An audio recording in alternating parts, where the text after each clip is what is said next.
Brazil এটা কি খেললো, মানে কি খেললো?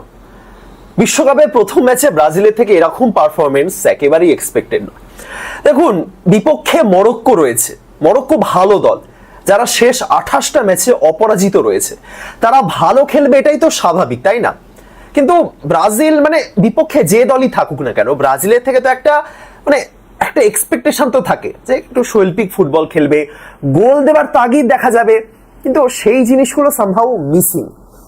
মাঝ মাঠে বল নিয়ন্ত্রণ করার কেউ নেই, গোল দেওয়ার লোকের অভাব। মানে যে ব্রাজিল একটা সময় রোনাল্ডো R9 খেলে গেছিলেন, সেই ব্রাজিলে বর্তমানে ইগর থিয়াগো স্ট্রাইকারের ভূমিকা পালন করছে। তো এই জিনিসগুলো দেখে খুবই হতাশ হয়েছি। এই গোটা ম্যাচে ব্রাজিলের প্রাপ্তি বলতে দুটো জিনিস। এক, ভিনিসিয়াস জুনিয়রের দুর্দান্ত গোল, মানে মানে যতই প্রশংসা করব কম হবে। বিপক্ষ দলের ডিফেন্ডারদের কাটিয়ে ইনসাইড ঢুকে যে শটটা নিলেন, অবশ্যই মরক্কো ডিফেন্সের ভুল ছিল, কিন্তু স্টিল দারুণ গোল ভিনিসিয়াসের।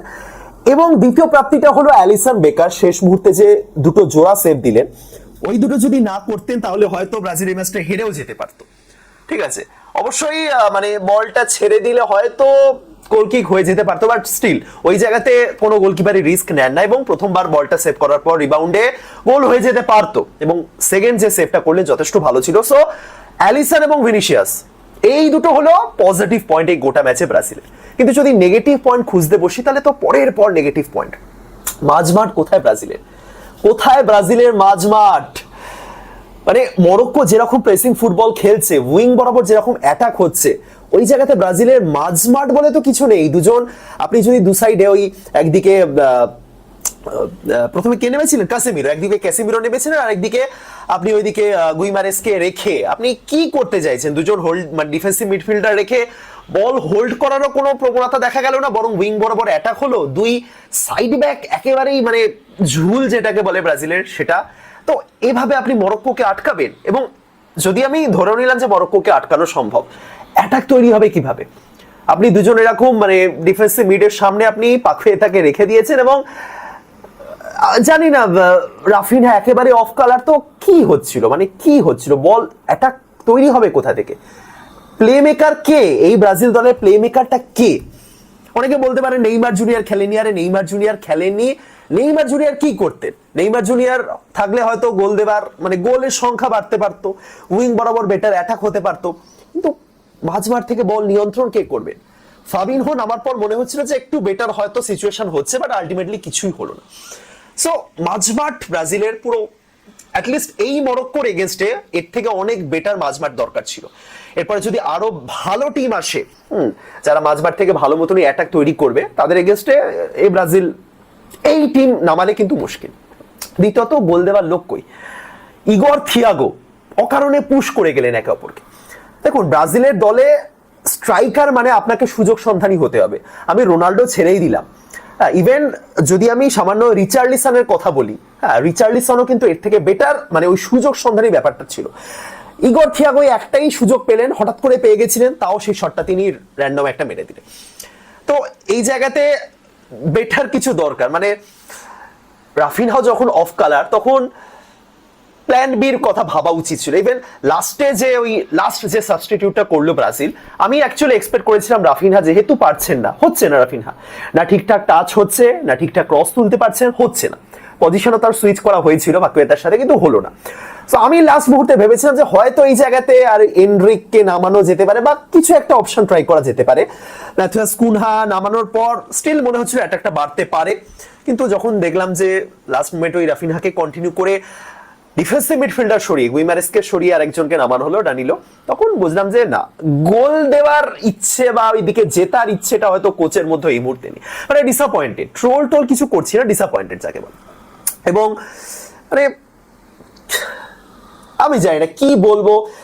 এই যে দুই ব্যাক, ঠিক আছে, বাঁদিক থেকে এই ডগলাস স্যান্টোস, তিনি ঠিক আছে অপারেট ভালো করছিলেন, ওভারল্যাপ ভালো হচ্ছিল, কিন্তু ওভারল্যাপ যতটা ভালো, তার ডিফেন্সিভ কোয়ালিটি একদমই খারাপ।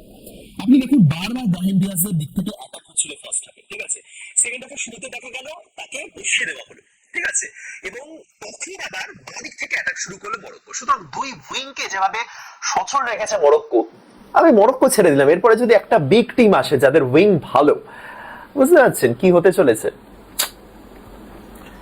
তো ব্রাজিল মানে হতাশ করেছে, সব দিক থেকে হতাশ করেছে।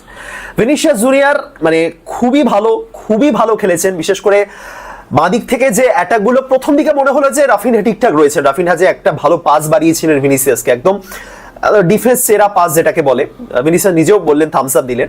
কিন্তু ওই জায়গাতে ওখানে গিয়েই মনে হলো যে রাফিনহার গোটা ম্যাচের জন্য একটা ভালো খেলার শেষ, ওই একটাই ভালো পাস বাড়িয়েছিলেন, বাকি আর কিচ্ছু দেখা গেল না রাফিনহার।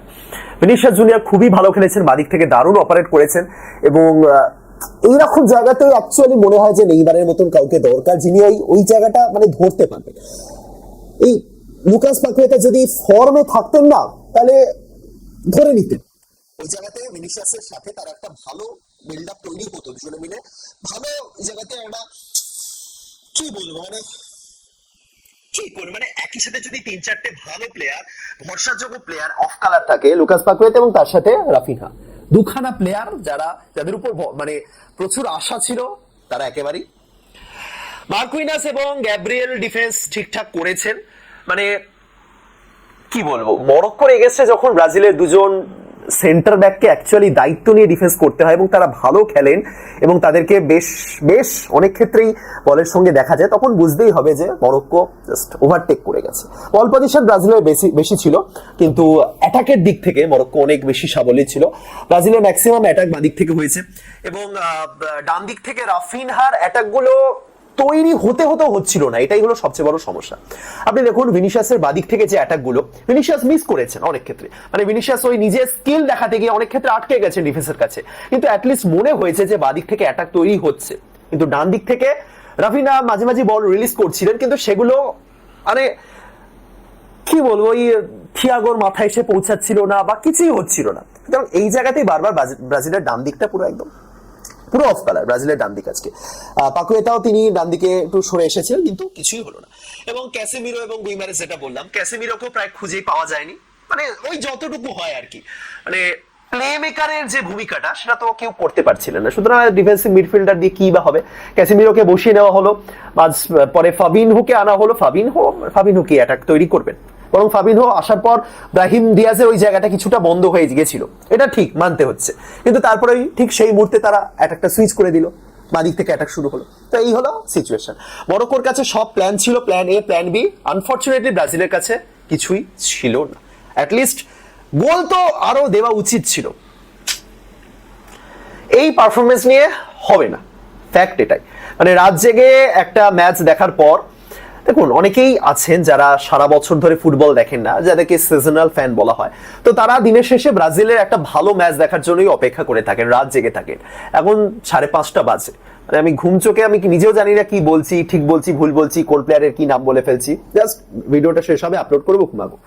তো এরকমই অনেকেই থাকেন যারা কাজবাজ ফেলে, বা হয়তো তাও ভালো কালকে রবিবার ছুটির দিন, তো এইরকম সময় যদি এরকম পারফরমেন্স কেউ করে, তাহলে তো মানে মাথাটা খারাপ, মুড নষ্ট যেটাকে বলে, সেটা তো হবেই, তাই না? এই ম্যাচে ব্রাজিলের ভালো পারফর্মার অবশ্যই ভিনিসিয়াস জুনিয়র। অ্যালিসন খুব ভালো খেলেছেন, মন্টেনেগ্রোর ফার্স্ট যে গোলটা হয়েছে সেটা নট এক্সপেক্টেড। এবং দেখুন আমি প্রথম দিকে যেটা লক্ষ্য করলাম ব্রাজিলের, সেটা হলো বক্সের বাইরে থেকে ব্রাজিল বিপক্ষ দলকে শুট করতে দিচ্ছে। আমি বলছি না যে ফাইনাল ট্যাকেলের দরকার অতটা আগে বক্সের বাইরে, না, কিন্তু স্টিল আপনি মানে ওপেন জায়গা দিয়ে দিচ্ছেন শুট করা, যদি একটা ভালো শট চলে আসে তাহলে কি করবে অ্যালিসন? এবং যে গোলটা হলো দুজন ডিফেন্সের মাঝখানে, মানে ডিফেন্স ওই সময় তো একদম মানে ডিফেন্স কই, ওই সময় ব্রাজিলের ডিফেন্সটা কই। তো এই হলো সিচুয়েশন, প্লে মেকারের অভাব রয়েছে টিমে, মাঝখান থেকে অনেক জায়গা খালি হয়ে যাচ্ছে।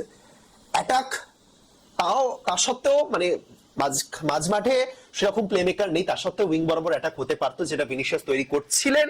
প্রথম দিকে ভালো হচ্ছিল, পরের দিকে মনে হচ্ছিল যে বাকিদের উপর তার আর ভরসা নেই, তিনি একাই করে গেলেন। বরং ম্যাথিউস কুনহা যখন নামলো মনে হচ্ছিল যে বেটার কিছু হতে পারে, কিন্তু ডান দিক পুরোই অচল হয়ে গেছিল। তো এভাবে অ্যাটাক কিভাবে হবে, গোলই বা কিভাবে হবে? 2-3টে চান্স ক্রিয়েট হয়ে যাবে, কিন্তু ব্রাজিলের থেকে এর থেকে অনেক বেটার এক্সপেক্টেড। সুতরাং মন ভরেনি, ভিনিসিয়াস যেটা করলেন বাকি 10 জনকেও সেটাই করা উচিত, আর কি বলবো। অপরদিকে মরক্কো, এর থেকেও বেটার মরক্কো খেলতে পারে, আজকে যতটা খেলেছে ঠিক আছে, মরক্কোর কোয়ালিটি অনুযায়ী ঠিক আছে, কিন্তু এর থেকে বেটার তারা খেলতে পারে, ভাগ্য ভালো এর থেকে বেটার মরক্কো খেলেনি, নয়তো আজকে কিন্তু ব্রাজিলকে হেরেই ফেলতে হতো।